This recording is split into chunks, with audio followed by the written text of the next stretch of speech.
Welcome to the Slop Temple. We pray this video helps. You start by preparing the model so pixel conversion is predictable.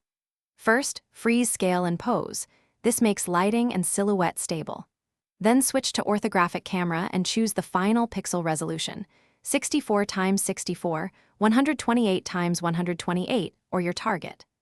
Once done, use flat, neutral lighting and a single key at about 45 degrees so shading reduces to readable planes. Make sure to render clean passes, diffuse, ow, and a silhouette mask.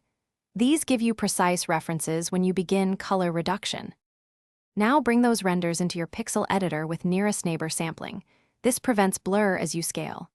Reduce the image to a compact palette, 6 to 16 colors, so forms stay readable. You adjust hues to keep local contrast between planes. Use a 1-pixel pencil tool for hard edges and refine the silhouette by removing stray diagonal pixels.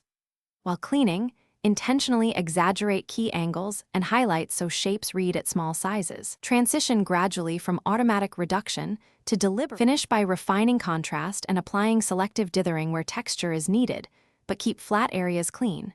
You should test the artwork at native pixel size and at the scale it will be displayed. That reveals misread pixels and color clashing. Make final edits to the silhouette and rework highlight placements so the subject reads instantly. If the image looks blurry or warped, re-render the orthographic pass, confirm canvas grid alignment, and re-import. This usually fixes sampling and alignment issues. Thanks for watching. Consider subscribing if we helped you.